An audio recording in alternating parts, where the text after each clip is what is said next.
My name is Lee Weisinger. I live in Victanti Square and I serve on the Victanti Neighborhood Association Board of Directors. I'm also active in the Government Street Collaborative, which coordinates the activities of the various historic districts, so residents can speak with a unified voice on matters of historic preservation and improving the quality of life in Mobile's neighborhood and downtown. I should emphasize that downtown is a neighborhood, and it's growing fast as more and more people discover the benefits of urban living. Thanks to our hosts, the various neighborhood associations, the Government Street Collaborative, and Historic Mobile Preservation Society. And thanks to Blancock Elementary School administration who agreed to open up their doors for this event. I want to just acknowledge that County Commissioner Connie Hudson is in the room. I don't know where she is, a candidate for mayor.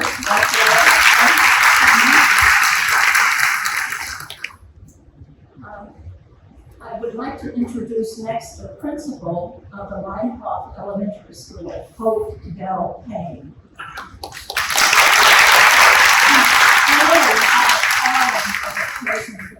She's devoted 27 years to public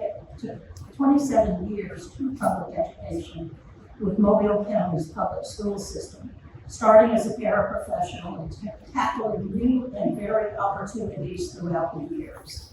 She's proud to have served the last 6 years as the principal. Here, there are approximately 550 students enrolled in Blancock, and it was established in 1903, and I just learned that it is the oldest continually operating elementary school in Alabama.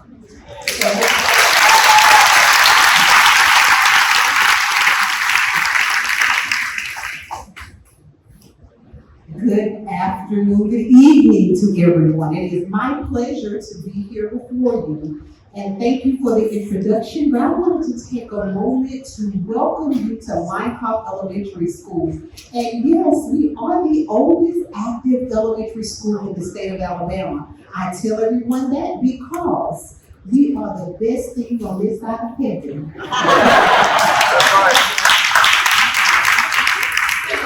Yes, I am a 27-year veteran in Mobile County Public School System. This is my 7th year at Blancock, and I have a very diverse career in the field of education. I did start off as a paraprofessional. I moved from that to being a teacher, from that to being an instructional coach, a Title I facilitator, assistant principal, and now I am a principal. And it has been a great journey here at Blancock over the last 7 years. I am the mother of 3 children. I only have one husband. I have just one husband. And I am a new grandmother. He's 8 months old. And I'm so excited about it. And so you're probably wondering, why did you come here to get to know you? I came to hear from parents. Let me tell you my reasoning for doing this. Because I don't want this to be our last time I've seen each other. I want you to come by Blancock anytime you get ready. You'll see on the screen now that this is our demographics. We ended the year with 533 students. We started with 550, and this is what we're made of here. Okay? I'm not going to read that to you. You see it on the screen, right? So check this out. I am sure you already know this. We're the oldest active elementary school. We are a part of the history of Mobile. We're nestled in the Blancock Historic District, and we are beloved by this community. I bet you didn't know this school burned down twice. Twice, that's right. It was struck by lightning twice. And the community loved this school enough that they called for this school to be rebuilt. And so if you're going to be the principal of Blancock or an employee of Blancock, you have to know its history. Look around this cafeteria, you'll see different names embedded in the pictures here. That's every principal that has been at this school. I just so happen to get the best one back there in the back. Bell Payne's Botanical Gardens. Okay, so You knew the stuff on the screen before, but did you know this? Did you know this is the best evidence staff on this side of heaven? Did you know that we won a national award for our school counseling, focusing on the well-being, the social and emotional well-being of our students? We also won a state award, and that was for our readathon. We have a book tasting where we collaborate with Bishop State Community College, the American Culinary Federation, and they come here and they demonstrate nutritional value of food for our students. We won an award for that. Here's another thing. I'm gonna go back because I'm not really sure why my slide is still moving. But let you see this. Get the other slide. We made a beat in the report card. Did you see my devil's advocates before? We made a beat on the report card from last year. But let me show you one other thing. 100% of the students at Linecoff had growth.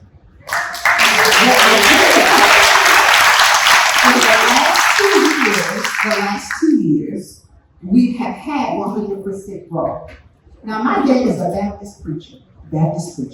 He said, everything alive grows. They may not be proficient, they may not meet the benchmark, but they're gonna grow. Guess what?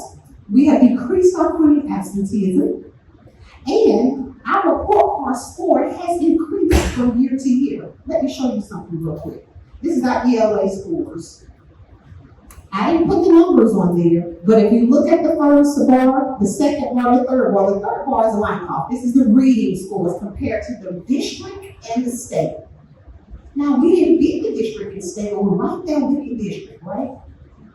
But let me show you what we're most happy about. Check this one out. These are our math scores.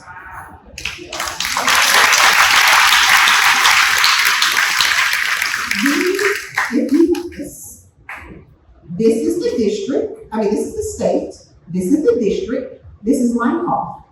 I took the numbers off because they're embargoed right now. They can't release this to the public, so I'll tell you that. But we beat the district and the state in most grade levels. So just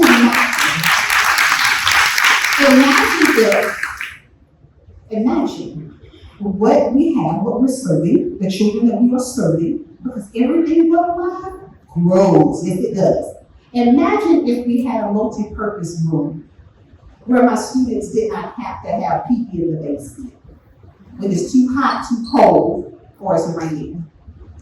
Imagine what we could do if I was encircled by fence, where when my students walk outside, they're outside. We don't have hallways on our lower campus where my kindergarten, first, and second grade kids are. Imagine if we didn't have to park 2 blocks away because our back parking lot here is a swimming pool. Or when my kindergarten, my little bitty ones, kindergarten, first and second grade, when they walk out of their classrooms and walk across the street to the cafeteria, we pick them up, we have a chain for people to sit and give them to the next person to bring them to the cafeteria. Just imagine what I could do if those 3 things were taken care of. Right. Just imagine.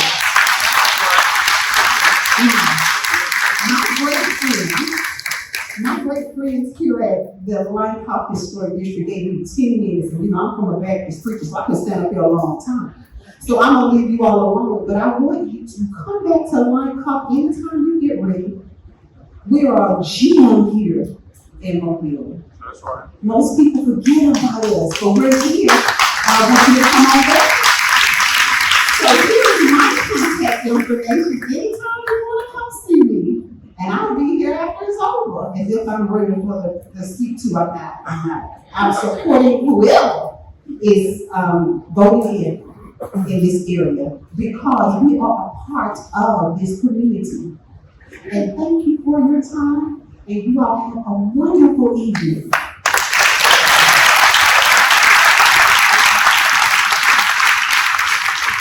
I got one little last thing. I got 3 little beautiful people I want to come up here right now. There are golden clovers. These are 3 of our 15 children. Come on up, girls.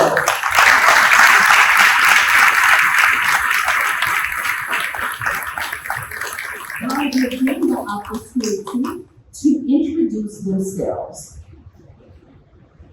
Good evening. My name is Leanna Gray. I'm in the 4th grade, and this is my 2nd year being a Golden Clover cheerleader.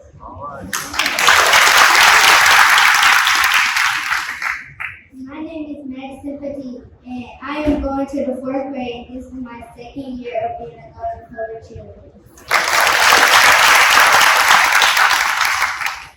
Hi, my name is Nadia Terrell White, and I am going to the 5th grade, and I am the captain of the Golden Clover cheerleading team, and we are happy for you guys to be here today.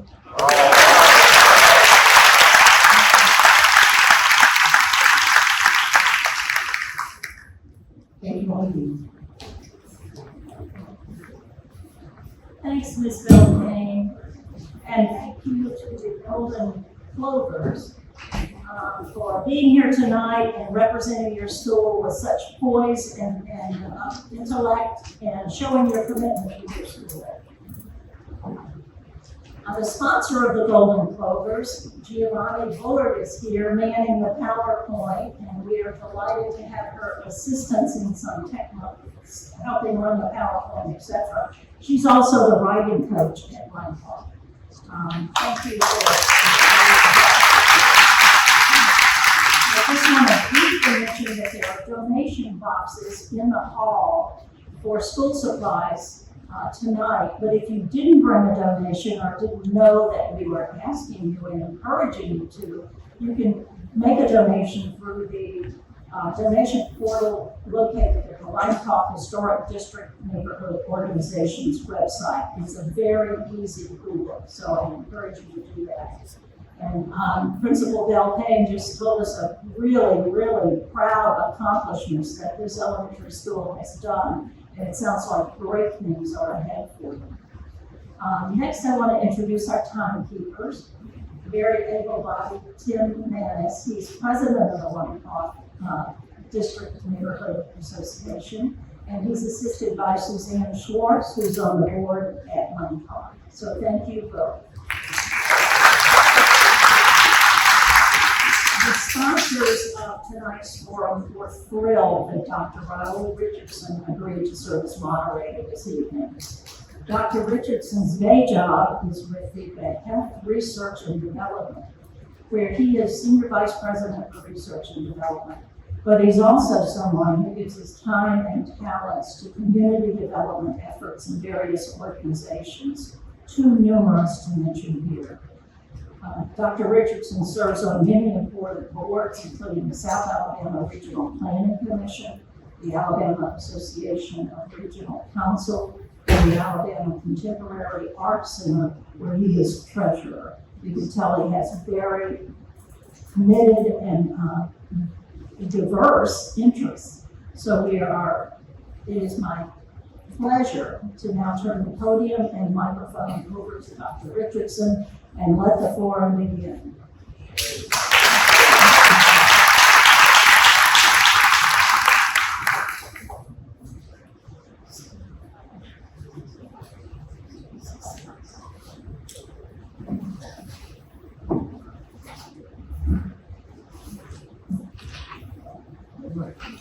Good evening, everybody. How y'all doing? I'm very excited to be here. This is a district that's very near and dear to my heart, and as a result, I was thrilled and delighted to receive the invitation to moderate today's program. So, as an additional footnote, please remember to silence your cell phones, okay? We don't want to provide a distraction to the members of the community that are here today, as well as to our panel candidates. So please. We're going to take a little bit of time to introduce the District 2 City Council Candidate Forum representatives. We have Councilor William Carroll.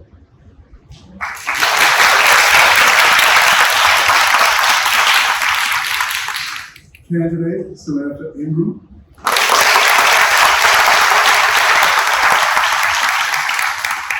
as well as candidate Mr. Reggie Wood.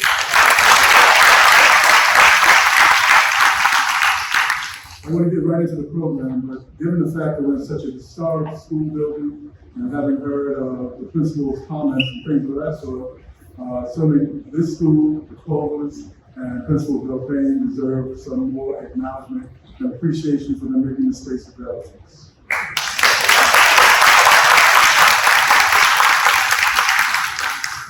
I'm going to briefly summarize what the format is going to look like today for the candidates. That information obviously is before you on the screen. But earlier this evening, the candidates drew numbers from a bowl to determine their chair seat and number. Beginning with chair one, each candidate will have 1.5 minutes or 90 seconds for an opening statement. When opening statements by all candidates are concluded, then the Q&A component will begin. There will be 6 rounds of questions, and the candidates receive all the questions prior to tonight's forum.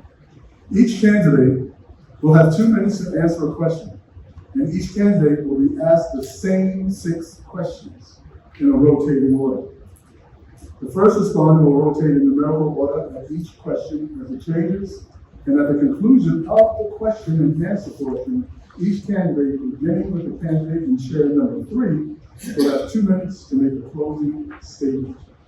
So, opening statements will begin with each candidate in chair 1, then proceeding in numerical order to the other candidates, and the order of the opening as indicated will be 1, 2, and 3. So with that, you have 1.5 minutes, 90 seconds to prepare your opening statements. As it relates to the questions process, we solicited questions from a number of people in the community, and those questions are now going to be presented on the screen in front of you, as well as in envelopes that each candidate has in their possession. So, District 2 questions were submitted to a question committee, and out of that list of questions, 6 were selected. Questions will be asked in rotating order, as I indicated, beginning with question 1 being asked first of the candidate in chair number 1. And each candidate will have 2 minutes to answer each question. And the timekeepers are ready and able to make that available, so please keep your eyes on them as they share the time of the groups. So question number 1. This category is infrastructure and road conditions. Okay? Pardon me? Oh, yes, my bad, I'm sorry. Just said that too, thanks, Bill. Candidate 1, please take the opportunity to make your opening statement. Good evening, District 2 residents and others. Good evening.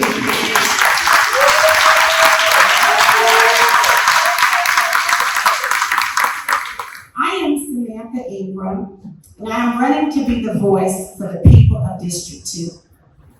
I am raised here, was born here, rooted here, and ready to fight for the future we all deserve. I'm not just stepping up to do what's expected. That's status quo. I am stepping up to redefine what's possible for District 2. I spent my last 30 years as a public servant, starting off as a chemistry teacher at Boyne High School, then as a deputy superintendent for Mobile County Public School System, and most recently as the chief for the Department of Defense Education Activity. At every step, I put people first.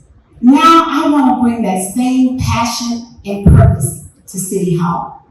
So I'm asking you to understand that the status quo is not working for us. We need to revitalize our neighborhoods. We need to address our perpetual problems. We need a long-term fix. Safety is at a crisis. We need a safety plan. So I'm asking you on August 26th to go beyond the norm and above the bar and elect Samantha Ingram as your new counselor. Thank you.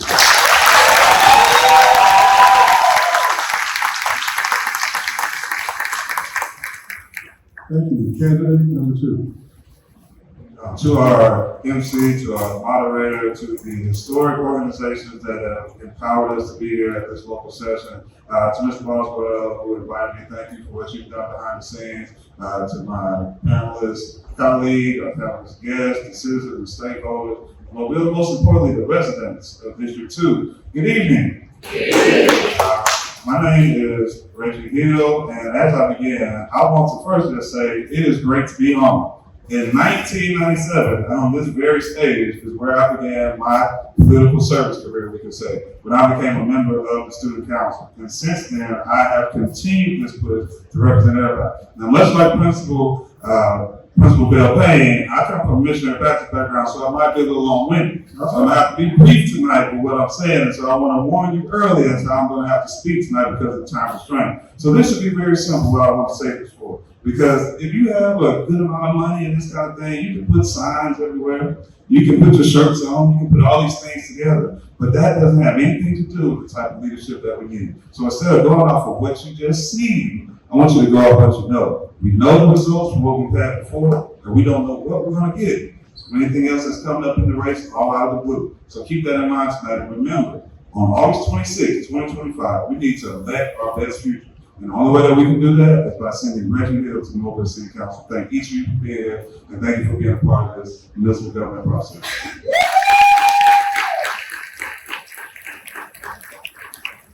Thank you, Mr. Hill. Candidate members for leading.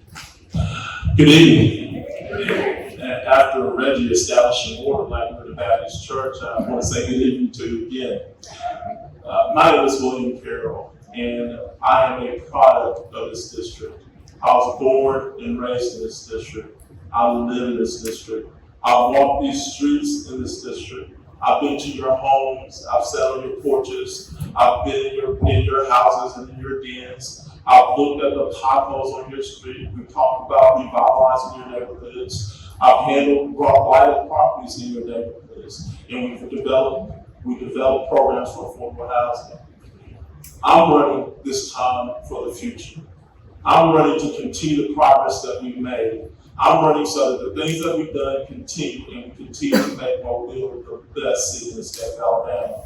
We are a historic city, and most people don't know that. Most people in this city don't even know that we are the oldest city in the state of Alabama, and we were the first city to establish a preservation society with members of this community just like you. Just like you, I live in a historic district. Just like you, I value the ideals of historic districts. And just like you, I want to preserve those and continue the progress that we've all made. My name is William Carroll, and I look forward to a fruitful conversation tonight on the issues and the issues of historic preservation.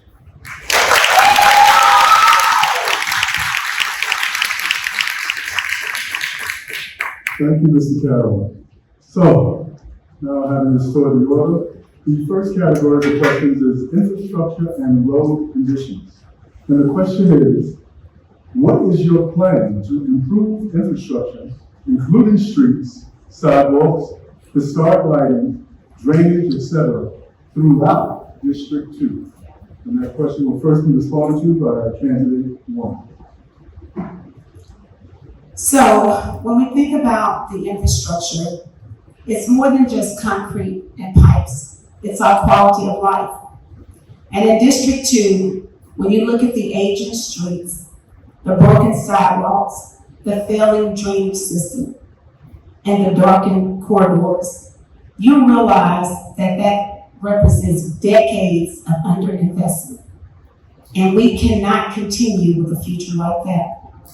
And so the first thing we need to do is to reassess the current structure, block by block. What's the current status? Once we get that reassessment, we need to look at the way we're currently spending our capital improvement plans. Realign that. But more importantly, we need to work with the mayor and create a comprehensive plan to address our infrastructure. It is not going to continue to last with patchwork. We must create a comprehensive plan. And the way we do that is with citizens' input. We look at the models that are working. In Portland, they have a model where they went in and they were able to go back in and address their infrastructure with a comprehensive approach.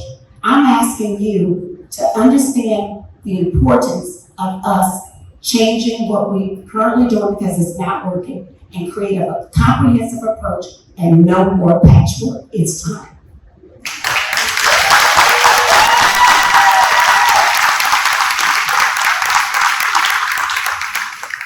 Thank you. And I brought to my attention that each of the candidates has 7 envelopes in front of you. You're not going to have the benefit, as the audience does, of being able to see the screen of the questions. But if you open up the questions in the order that you have them presented to you, then you'll be able to read them in case there's some clarification needed. So with that being said, candidate number 2, Mr. Reggie Hill. Thank you, Mr. Moderator. While I believe Dr. England's part is in the right place, we are in a position now, we don't have time to go in and assess what we got to do. We need someone who's already knowing what's got to take place on day one. We need somebody who's going to be that voice for the people and know how to communicate with an administrative office so we can get that done quickly. Now, this is the thing that I mentioned at the last one that's quite funny to me. If any of you were involved with the political process in 2021, Reggie Hill was the first person to introduce, we need to put this more money into drainage, particularly those properties that are east of I-65, particularly in districts 1 through 3, where we have an older infrastructure, where it's a lot worse condition. If we have nearly up to $50 million a year, that means hundreds of millions of dollars in a term, and we have not yet to figure out what this is. This can't be anything other than improper decision making. So this becomes very simple when we put those numbers towards the places that they need to be and then move forward. So that means for a couple of years, maybe districts 4 through 7, you might not be able to get as much from that CIP plan initially. But after we get the things level here, then we can spread that back out equally. What does that mean? Well, I would be elected in District 2. My vote will impact the entire city of Mobile. So the same way as we're the least of these are down, where we have the worst issues, until we bring those up, the more affluent won't be able to prosper and move the way that they need to. And people are not going to come here and say, well, I had a great time in this district, or we'll have a horrible time in that district. They're going to talk about their experience in Mobile. So we know what it is. We don't have to Google this type of stuff that's going on our street. And we know that the money is there. We simply need to have the people that are in place that are going to get it done, and not have to come back and give you excuses or say how we got to go and figure out what to do. Thank you.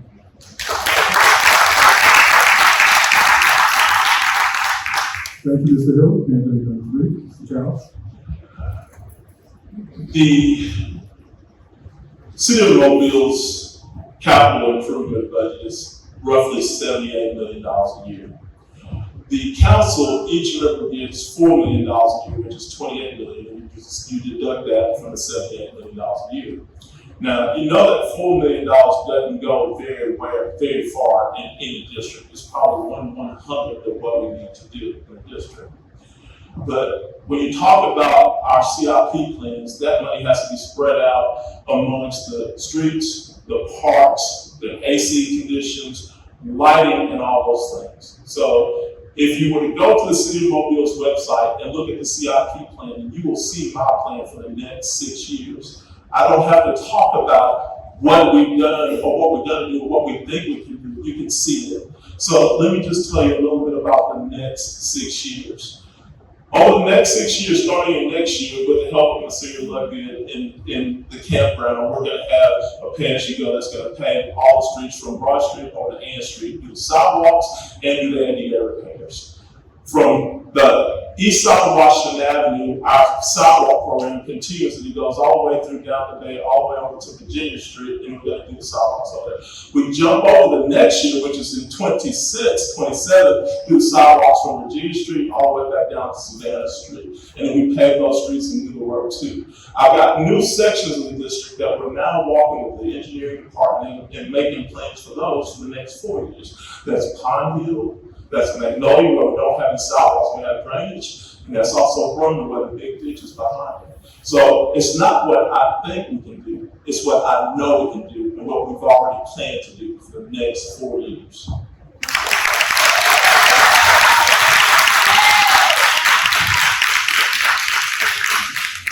Thank you, Mr. Carroll. You will look at your envelope through up to question number 2, and this particular is the category Rhine-Coff School. Number 2, category Rhine-Coff School. So as you look at your envelope, we're going to begin with candidate number 2 to respond to this question.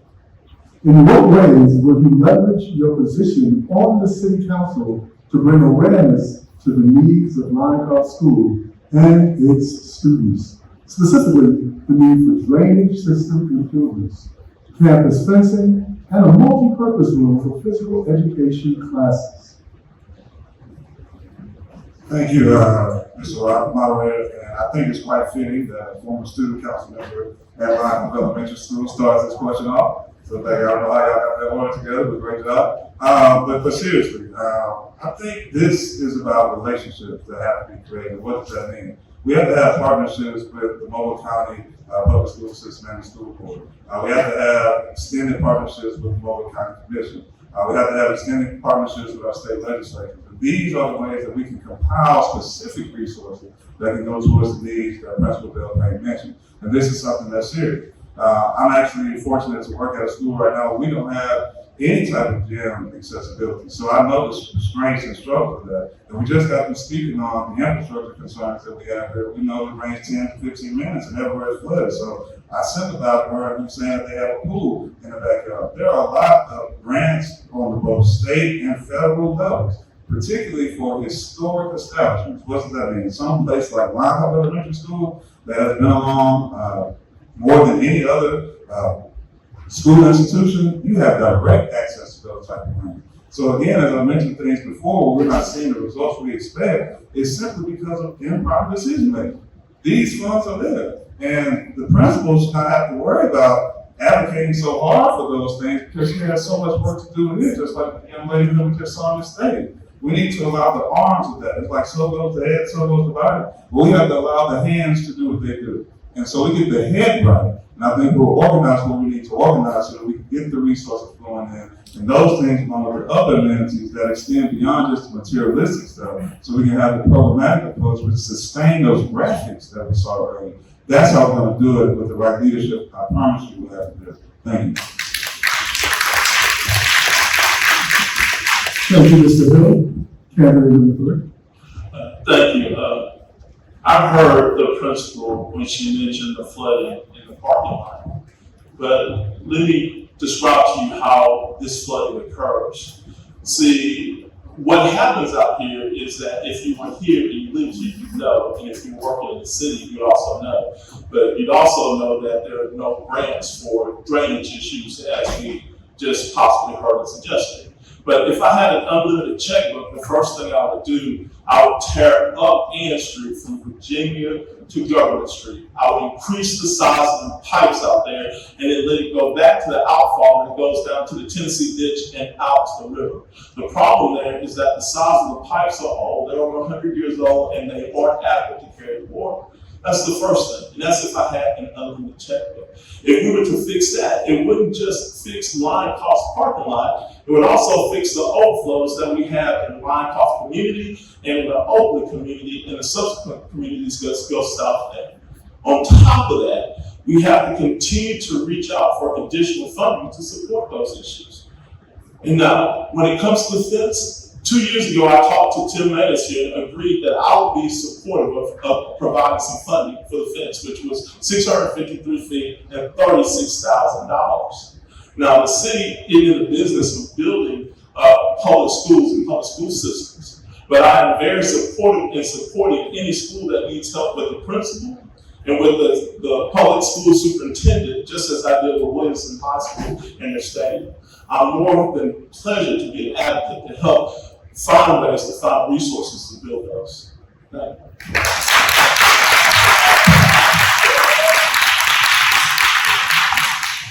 Thank you, Mr. Hill. Moving on to question number 3, if you pay attention to. Oh, I'm sorry, candidate 1. I apologize. That's okay.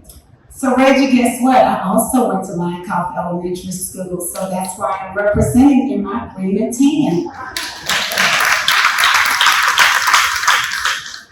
As a former educator with Mobile County Public School System and the former deputy superintendent for Mobile County Public School System, I truly understand how critical it is to support Lioncoff Elementary School. Investing in Lioncoff is like investing in our future. And so when we talk about the fact that if we had an unlimited budget, we would do this, that is why I'm telling you no more patchwork. It is time for us to come up with a comprehensive plan to address the failing drainage system. And the only way we do that is by using our skills to problem solve, to address long-lasting problems. Now, how would I use my position to advocate and to ensure that we are meeting the needs of Ryan Cobb Elementary School? First, it starts with partnerships. When you partner with Mobile County Public School System, the mayor and the counselors form a true partnership. Out of that, we're able to find other resources to support the school. It brings awareness about other resources that are available. Local businesses begin to see what's available. Local businesses begin to determine how they can better support our public education. Not only would I partner with Mobile County Public School System because that is a need, we would also make sure that every seat, every time we're at the table, we are advocating for public education. Because I want to say this, until we partner effectively with public education, we're not going to get where we need to be as a city and definitely not as a district. Thank you.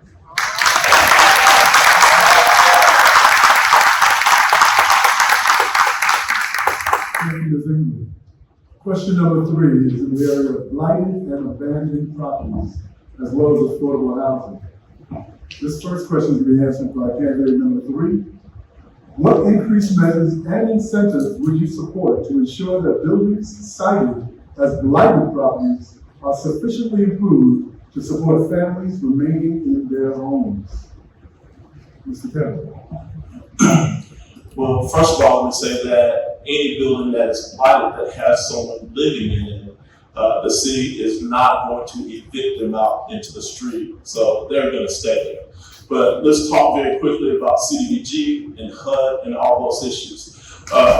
CDBG has a section for the home improvement funds and also its emergency shelter grants. Over the last 25 years, those numbers have shrank down so much that there's very little money in place to help, and that money goes away very fast when people come to apply for it. So to supplement that, we as council members over the years have started a program which is the Emergency Shelter Grant, or ESG, or we've also come up with the Critical Repair Program, where we help people with roofs and siding and those issues to help people remain in their houses. Now, each year, over the last 3.5 years, I've applied $500,000 to that line, $300,000 on the back end just for my district, and $200,000 for the citywide.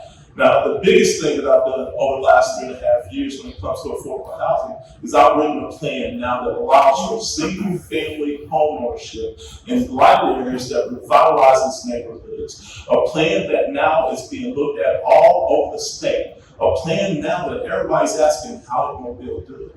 A plan that allows for 100% of AMI and allows people that are now making $65,000 to be afford to buy a first-time home. That's never been done before in the city of Mobile, and I'm proud to say that I've done it. I don't have to say what I think we can do. I can tell you what I've done to alleviate the problem when it comes to neighborhood blight. And when we start to alleviate neighborhood blight and clean it up, we get rid of crime, we produce hope, and we give a life of ability and generational wealth to families. Thank you very much.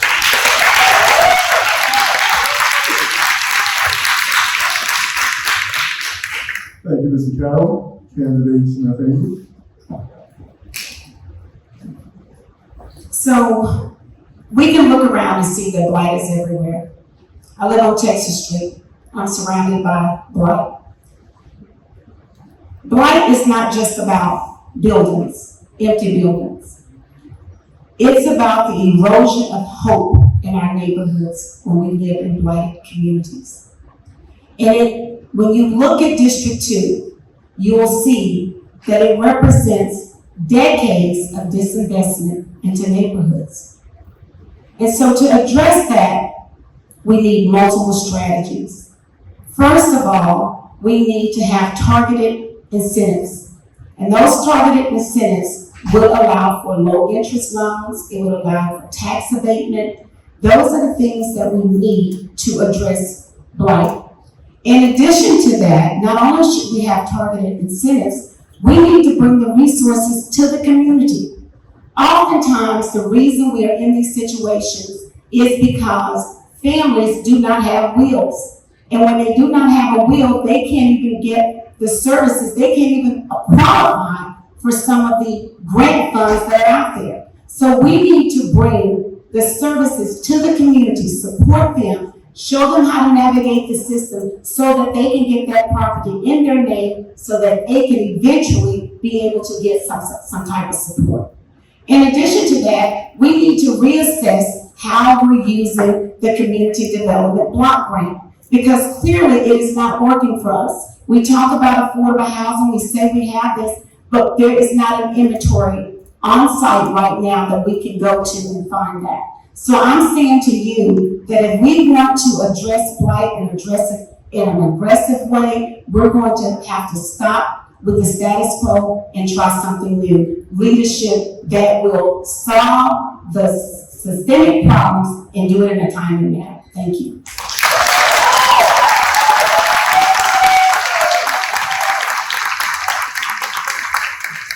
Thank you, Ms. Ingram. Mr. Reggie Hill. Thank you, Mr. Moderator. Wow. From both angles, and let me explain. We have a municipal enforcement department, and they're the ones who label these properties as nuisance abatement and linkment and all this type of stuff. And so at some point, we have to get our municipal enforcement department to observe these properties coming down to be horrible structures, instead of waiting to the end and then demolishing them and then charging the citizens for that happened. There's an oversight mistake with that. Let's look as well at the affordable housing component. Say we went and got those properties before they became dilapidated. We have Bishop State Community College right here in District 2, which has HVAC, electrician, plumbing, carpentry, all the things that we need to restore these homes. They could go in and get credits towards their degrees. Our nonprofit organizations could come and get these delinquent properties for pennies on the dollar. And then we can restore them and then push them back to the public where they need to be. Then we talk about the public housing component, which is abysmal. It's unfair to residents and taxpayers. Yet if we're going and getting these properties, using CIP money, mind you, but we don't have time to even talk about that, and then taking the ownership, the city is now still responsible for that. So is that not just a new version of public housing? So let's think about these things. I know that it seems heavy to process like that, but if we get municipal enforcement together, if we really extend our partnerships, the relationships that we already have, and if we start treating people, particularly citizens in public housing, like they are just as much as any of the rest of us, I will assure you that we will have the best quality of life in the city of Mobile that each of us seek and we all deserve. Thank you. Thank you, Mr. Hill. The next question, question number 4, is a category of transparency and community engagement. The question before you all now is, given that the city of Mobile does not have a Department of Neighborhood Engagement that ensures citizen input into decisions impacting quality of life, would you support such a department and how would you structure it? We'll begin this series of questions with candidate number 1.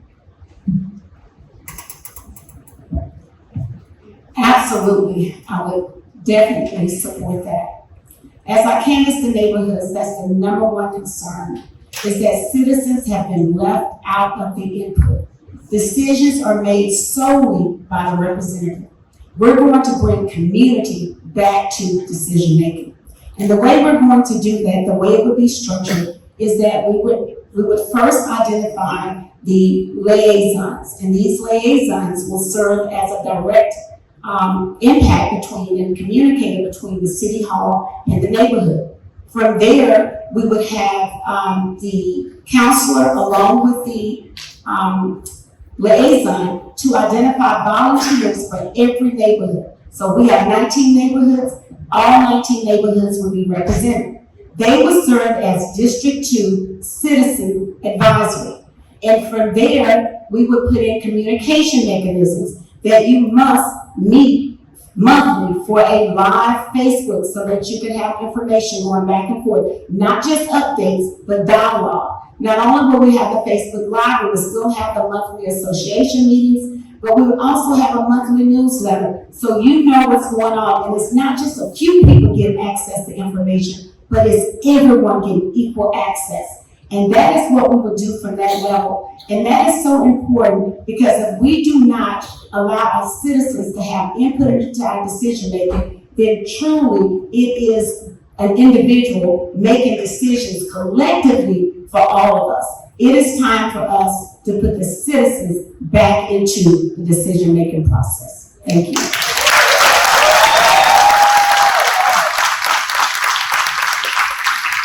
Thank you, Ms. Ingram. Candidate number 2, please. Thank you, Mr. Moderator. Like I mentioned before, and I think Dr. Ingram's heart is in the right place. Unfortunately, the city council doesn't have power to go and create departments. I mean, this is something that we need to be very serious about. Now, some of you may live in the Oakley district. You may know Ms. Ann Jervis-Pond, and we're working together to put something similar to what she mentioned, though, which would allow for more citizen involvement to be in place. So if you know now, District 2 is divided into 7 different wards. All right, so we need community leads in each of those boards who are going to get that information back to us. I like to tell a lot of the young people in my foundation, Success for the Future, that every national movement starts in somebody's city hall. What does that mean? If we celebrate Jubilee or the March on the Independence Bridge and Bloody Sunday each year, but we never talk about those moments that were happening the days, weeks, and months before actually at City Hall in Selma. We don't talk about those moments, but that was led to the main demonstration that we celebrate. So that same idea, I can't go and represent you at City Hall if I don't know your concerns directly. So that's exactly what I'm going to concentrate on. Any of you who understand who I am, you know that I've been in each of these neighborhoods. Many of your faces out here, you've seen me, and all of you know that every Tuesday I'm normally downtown speaking on your behalf. And it's not just about the things that Richard Hill wants to talk about. I think William can share that I have a lot of stuff that I won't say, but because others have shared with me what their concerns are, I always put that first. And so that wouldn't be anything different. So whatever ideas that anyone would have, I told y'all when I was on student council, when I ran for that position, my slogan was, I listen to your ideas. So that hasn't changed. And that was 5th grade Reggie Hill. So of course, the now 38-year-old Reggie Hill is listening to you and going to ensure that you're at the forefront of whatever we do in District 2 and the city of Mobile. Thank you. Thank you, Mr. Hill. Mr. Carroll. Thank you. Just very quickly. The city of Mobile, even though we don't think, doesn't have a partner or a department of transparency or a neighborhood department. We actually do. It's the Department of Community Affairs, and it's chaired by a young lady named Keisha Brown. Now, Keisha makes sure by direction of the mayor that all information that is about major projects is brought to the community. A prime example of that was the Africatown Welcome Center, where we had everybody in this community involved with making decisions on how it would look and how it would be built. Another example of that is when the bridge was first designed and where it was going to go, whether it was Route A or Route B or whatever, and you guys were able to come in and make a choice and make decisions on that. That is the Department of Community Affairs, chaired by Ms. Brown. Now, the other thing is that transparency. I have developed so many CAC groups in my community that I go to every month, from meeting to meeting to meeting to meeting. And I bring that department to those CAC groups so that in those CAC group meetings that they can discuss directly with the police department, directly with the city's department, which is Keisha, put in their concerns and have their concerns sent directly to the mayor's office. No council member can direct any one personnel with the city. We cannot direct that. The only thing that we have the power to do is to write a letter to the administration saying, we request that the administration investigate and resolve the problem. So that is how we operate. But to be honest, every meeting we bring the Department of Public Affairs to the community. Every chance you see me at a community, you have a chance to talk directly to them. Now, some of you may not come to community meetings or CAC meetings, and you may not know that, or you haven't been here in 20 years and you don't know how it works. So you have to learn the process and learn how city government works.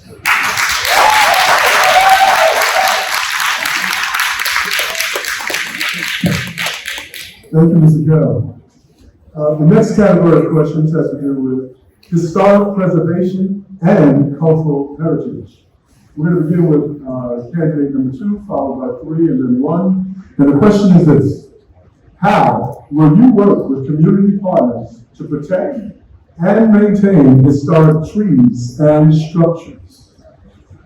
Candidate number 2. Thank you, Mr. Moderator.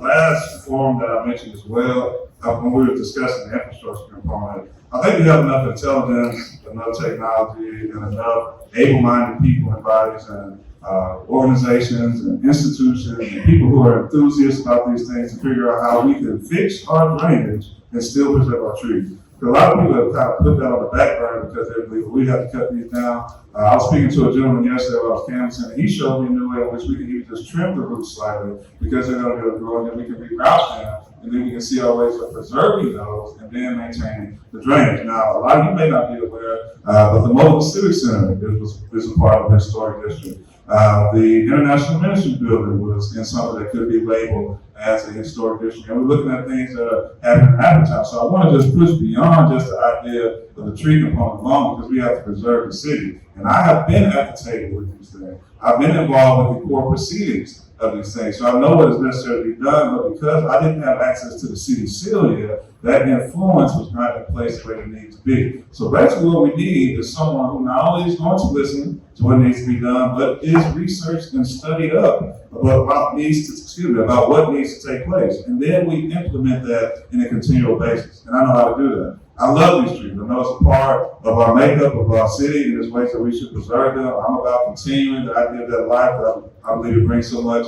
Ambiance to our city. I would love to find ways that we could bring more tourism around the idea of those trees too. And again, I know a lot, but I don't claim to know everything. So if there's anyone else who could inform me or enlighten me more how we can do that better, of course I'll listen to it too. But those are the things I think we should do in this week. Thank you. Thank you, Mr. Hill. Candidate number 3. You're ready. Trees are so important to the city of Mobile.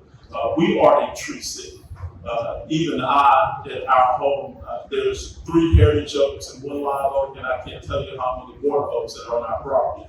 The heritage oak in the front of the house, my wife fusses at me all the time because it rubs the front porch and the roof of the house. She gets upset. But let me tell you this. I've already started the process of dealing with utility companies, underground companies, and especially Alabama Power. I've already asked one of you in the audience to help me to support and come up with a plan to deal with Alabama Power, cut the tops out of our trees and cut them so bad that it hurts us. We're already working on it, and hopefully we'll continue to work on that as we go forward. But the biggest thing, or one of the biggest things we need to also do about saving our trees is the root structure. We had a major catastrophe at the corner of Broad and Government Street when they took down all those trees because the roots were those surface roots and they grew out into the street. We have to now start writing ordinances that provide guidelines that show us how to treat the root and ball structure of trees, especially when the canopy tree is large and hangs over to the street in order to protect it. We have to do those things. Mobile, again, is a tree city, which means that we're recognized as one that preserves our trees. We have the Boynton Oak, the Heritage Oak that's on Carolina, the Memphis Oak, the oak that's right there at Mr. Keating's house in Africantown. There's so many gorgeous trees that we have to put total value into. The other thing is that we have to also learn how to be good stewards of our environment in order to make sure that the trees grow right. That's one thing that a lot of us don't do, and that's part of educating the process and educating everyone in the community on how to save and preserve our oaks. Again, Mobile has the most beautiful fairway. You come out of the tunnel, you go down Government Street, and you realize the canopy oaks on it. And again, we have the most beautiful fairway at Spring Hill College when you walk down the canopy oaks. It's a beautiful time in our city to be a part of our glorious oak trees. Thank you, Mr. Crowley. Candidate English. Well, first of all, when we talk about protecting our historic trees and our structures, that protection can't just come today. That protection, we have to build a culture, and we start protecting throughout, not just starting today with that conversation. Having shared that, I also want to talk about the importance of enforcing our ordinances, making sure not only that we protect it, but we make sure we do not jeopardize our trees, our structures. And we also talk about education. We need to create a culture where when you talk about our trees, when you talk about our structures, there's no way you would even imagine making a decision that would impact the trees, that would impact the buildings, because we are saying our quality of life is important and the trees represent that quality of life. When you think about nature, you think about the trees. When you think about Mobile, you think about our historic buildings. That is our story. That's our heritage. That is what we're known for, right? So we want to build a culture that, number one, it ensures that our ordinances are enforced and it does not jeopardize our heritage. Number two, we create a culture with our youth. We talk about our youth and how important they are. We start with the youth, empowering them, making them knowledgeable about our history, not just our trees, but our buildings also. And once we do that, we really do begin to create a culture that if you were a company coming here, you already know, do not try to step on the trees, do not try to come to Mobile to deal with the buildings, because it will not be accepted. So it starts with creating a culture that not just for today, but for the future of District 2. Thank you.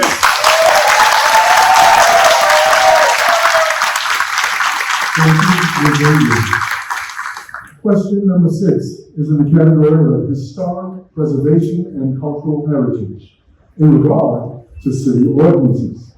The question is, the City of Mobile Historic Development Department is woefully underfunded and understaffed. Will you work to restore funding and staffing to the Historic Development Department, giving it the capacity to enforce all current ordinances? We will begin this question with candidate number 3. Most definitely. Right now in that department, I think we have 3 or 4 people, with the past director retiring about a little bit less than a year ago. But I am definitely in favor of funding that department and making sure that department has the ability to go out and enforce our historic ordinances. And I mean actual inspectors that go out and look at the quality of the job that people are doing, and also look at people that are out there just arrogantly building, putting in the wrong windows, destroying the fabric of our neighborhood. We need to make sure that we maintain that. Now, when it comes to the structure of the ordinance, the last ordinance was passed when we changed the ARB. But there's one thing left out of that needs to be changed that's most important to all of us, and that is demolition by neglect. We have to change the ordinance so that the demolition by neglect section is added to it, so that we just can't arrogantly allow somebody to allow the property to fall apart in historic districts and not restore them. We have to come up with a way to make sure that we maintain the fabric and the quality without disturbing the quality of life of the people that actually own the properties. That is a must for us. We have so many properties downtown that right now are derelict because people are just living and falling by the wayside. So many properties in the campground in Africatown that are both in all historic districts that were living properties just go by demolition by neglect, and we can't carry it on. We have to change that. And that is a big and most paramount issue that must be addressed in the next administration. And yes, I'm looking that way because it's a must. It's not something that we can let go. It's something that is causing us irreparable harm even downtown. There's an ordinance that's before me right now about finding a way to protect properties that are empty downtown. And we're talking about finding people to the point to where it may cost them their building or force them to sell. So we have to change the ordinance to make sure that the structure is correct to protect everyone in the city.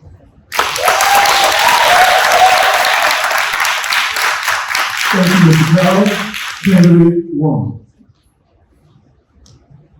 So absolutely, I would advocate for funding, but I want to start with this. If we say that it's woefully underfunded, then we have to acknowledge then that if we truly value the historic buildings, then we would put our funding where our mouth is. We would put our funding to back that. Then we would So number one, I am going to advocate for funding, but it's going to be funding and established and structured in a way that is consistent. Not only advocate for funding, but also establish partnerships. We can't underestimate the power of partnerships. When we form partnerships with other agencies, it allows our departments to be able to truly have the resources that they need. So when we talk about historic homes, what are we going to do? find the partners. From those partners, that's how you get grants, that's how you get other resources, that's how you get information. But lastly, I want to go back to this. We must ensure that if we value it, if it's important to us, if we say that this is who we are, let's put our money where our mouth is. And I'm asking you to hold us accountable for that throughout our term as a counselor. Thank you.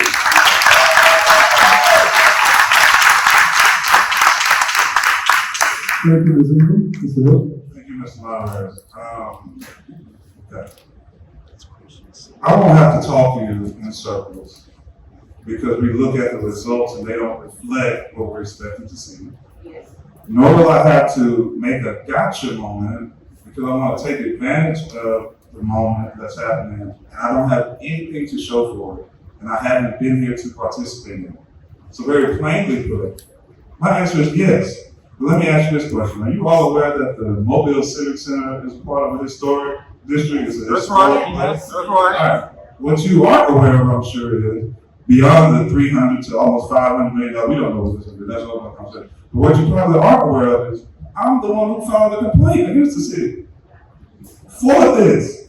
Because you have to obtain a certificate of appropriateness to demolish anything in a historic district. That means you have to have a completed site plan and proof of funding to demolish this structure. The city can argue that they just got that maybe a couple of weeks ago. So this is what I'm saying about, don't talk to you in these circles. I might not be a conventional candidate that a lot of you may be used to, and I might be extremely direct, but it's for your best interest. Sometimes you need some tough love to get us healed to where we gotta go. And there's a serious defect here that needs to be cured. So simply put, of course I'm gonna be behind that. Because I put my name, my livelihood, and the sanctity of myself and my family on the line to go and challenge these people over hundreds of millions of dollars because it was done incorrectly. And that's the type of leadership that we need in the city of Mobile. We actually want to see these things preserved, and it represents the quality of life we need to know we should have. Thank you so much. Thank you, Mr. Hill. Question 7, our final question, and the order of response is going to be category 1, then 2, then 3. The category for this question is public safety and policing. The question is, what is your plan to improve funding and resources to ensure the safety of Mobile residents, businesses, and tourists? Category 1.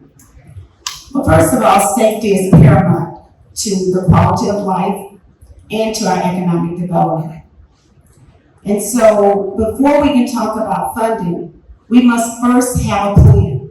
We do not have a comprehensive safety plan that addresses the mitigation factors, that looks at what the evidence-based models are so that we can identify the data points, create measurable goals, and track our progress. We don't have that. That doesn't exist. So that's the first thing we're going to need to do.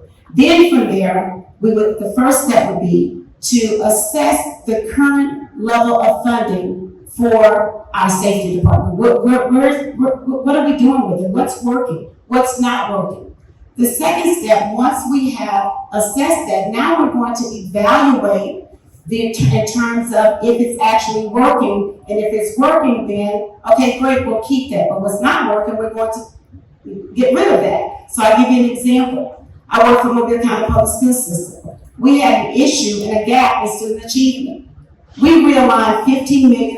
In one department, we were able to find $15 million. I share that because oftentimes the resources are there, but we're using those resources ineffectively. So you must learn how to work smarter with what you have.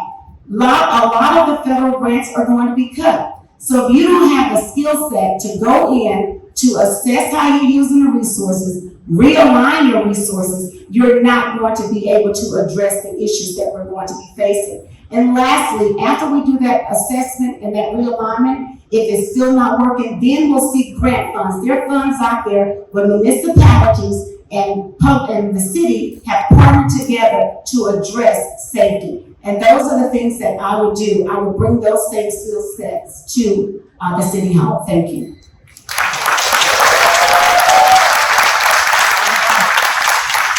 Thank you, Virginia.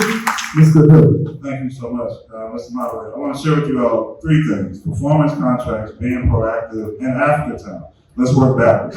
I'm about getting those resources in place. So this is me of historic districts, historic areas. We need to add Africatown to that. We look to Montgomery with the Equal Justice Initiative and the billions of dollars that they've been able to bring in because of a museum they have there. Why are we not doing that there now? We've had plenty of years to get that. We're going to spread those resources across the community how we need it. Let's be proactive. I'm the executive director of Success for the Future. We aim to ensure that young people, particularly those at risk, steer clear pathways that lead towards delinquency, social dependency, and incarceration. We do this through an array of behavioral intervention and character development initiatives. These things work. What's different between our group and other youth agencies, we're after the ones with high volumes of disciplinary infractions, the ones who are underperforming academically, the ones who are coming out with Strickland, the ones who are being tried as youthful offenders. All these things where people normally push them away, those are the ones that we bring in. We see them take the 180s, then we can go and maximize this blueprint all across the city of Mobile. And that's more the direction that we need. That's being proactive. Let's look at these performance contracts. We give away millions, you hear me? Millions of dollars annually to the same groups. And Einstein said this thing, you keep doing the same thing, expecting different results. What is that? That's insane. That's insanity. So why are we not reevaluating these things? This stuff is not rocket science, y'all. I promise. It's not complex. It might be quite heavy, and it's a lot to take in and absorb. But I promise you, with the right leadership, we'll be able to do it. I'm hoping I'm showing you why on August 26th we need to have Reggie Hill as your counselor in District 2. Thank you so much. Thank you, Mr. Hill. And Mr. Carroll. Thank you. First of all, I understand my role as a city councilman, and I know as a city councilman, I cannot write or develop anything that directs the police department because I'm not a public safety expert, and I'm not a public police officer or any of those things. That's the responsibility of the mayor's office and not the council. So let me say this to you. The city of Mobile's budget is $352 million a year. And out of that budget, 35% of it is spent on public safety. $126 million a year is spent on public safety. So over the last 3 years, we spent that amount of money every year. So to increase that amount of money without raising taxes or sales tax on the public, we've got to do several things. Either we have to go after additional grants, either from the Department of Justice or from FEMA or from other sources that help support the fire department and the police department. We have to do that. But within our budget, we have to also support resolutions and ordinances that allow the mayor to go out and use other municipalities for help, like we do with Mydra, we bring in the state troopers and we bring in the sheriff's office and other things to help us so that we enhance our budget. But also on top of that, we have to continue to review the budget to make sure that we're giving our public servants enough money to make sure that they have the tools and equipment and everything they need to protect us, the people. Secondly, we have to make sure that budget that they are gainfully employed so we don't lose them to attrition to other cities and other states. That is a must. And thirdly, we must, if we're going to be truly aware, we have to return to community policing, beat by beat, where our police are actually walking the streets, talking to our constituents, and knowing at ground level how to react to things, especially in areas like downtown where we have huge vagrancy issues and also homeless issues. It's better when they're there because it makes the businesses feel better, it makes the people feel better, and it also helps our tourists.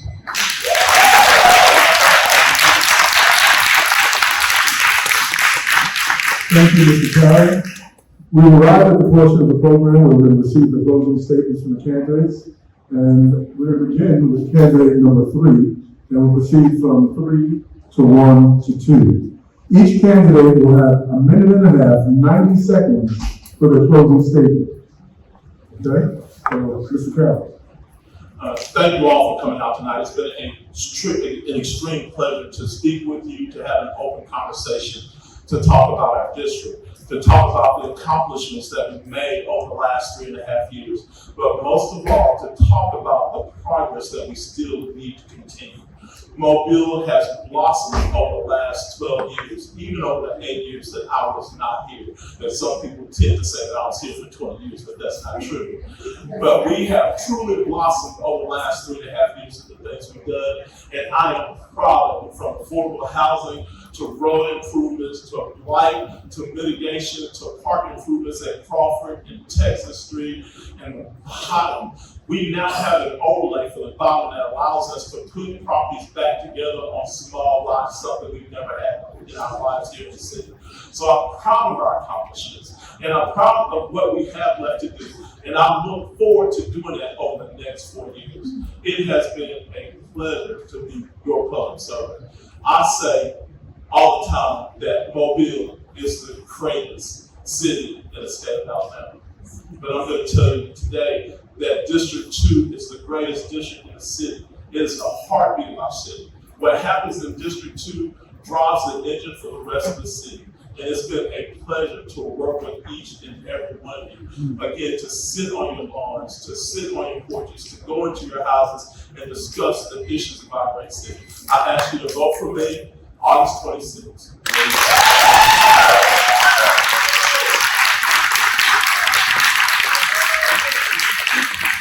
Thank you. Candidate number 1. First of all, District 2 residents, thank you for allowing me to share with you my platform this evening. I want to remind you that over the last 90 minutes, I shared with you concrete plans to address our perpetual problems. I've shared with you the need to revitalize our neighborhoods because many neighborhoods have been left behind. Maysville, the Bottom, Campground, Africa Town, they've been left behind. I'm sharing with you that I'm going to bring the same passion and purpose that I have lived for the last 30 years in making a difference for people. I'm going to make the systems here work for you. I'm asking you to walk away from the status quo. I'm asking you, let's go beyond the norm and above the bar and elect Samantha Ingram on August 26th.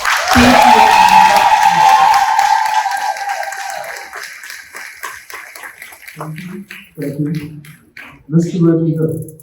Thank you, Mr. Moderator. First, thank you, Principal Belpane, for opening the doors. It's so great to be home again. And you welcome as well. To everybody that's here, I'm so appreciative of you being a part of the process. That just fills me up, knowing that there are people who are concerned about our municipal government. If you want to learn more about me, please visit the Lake Reggie Hill, again, my socials, Facebook, Instagram, those type of things, just Lake Reggie Hill. We have some information at the back. I want to leave you all with this, and I'll be brief. I know some of you are shocked at that. As your next councilman, again, I won't have to talk you in these circles and convince you to be a part of this, all right? Nor will I have to figure out what to do because I haven't been here to do it. Let's just take these issues: annexation, redistricting, Lad People Stadium, the Civic Center, terminating the chief, giving a raise to a mayor, ARP funding, infrastructure, the dilapidated housing, Africa Town, our historic districts. Look who was there. Look who wasn't here in the state. Think about that now. For 20 years, we haven't participated in the municipal government here, officially, but yet we want to come in and make your laws and control your budget. That is not responsible, people. We need someone who has been a part of this entire process the whole time, who has not wavered in position, who has not told you one thing and then went different, who has been confident in the process and been serious about his work. I'm here to work for each of you, and that's the best thing that we need in the place. So again, I kindly ask you to vote August 26, 2025, and thank you all for being here.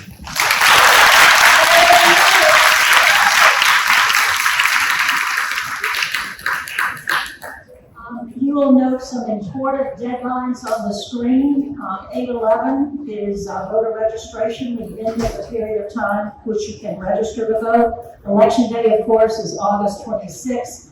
Want to thank each of the candidates. Want to thank Dr. Richardson and the volunteers from the various historic districts for lots of hard work making this happen, especially Brenda Bolton and Bill Boswell from the Lyncock Historic District. Also want to give a shout out to the police officers who are here tonight, keeping us safe and secure in the field. To the principal people of Blancock, Ms. Bill Kane and Ms. Burrow, thank you for your help. Give yourself a hand, obviously, the audience, you are a critical part of this. Every voice needs to be heard and every vote counts. So please vote. There's time to continue the conversation if you want to pigeonhole any of the candidates and dig deeper on anything that came up tonight. Thank you for coming. We appreciate it. And I think there's a drive safely. Caution. Thanks a lot. Supporters of Samantha Ingram, we're going to take a picture in the very back. Thank you.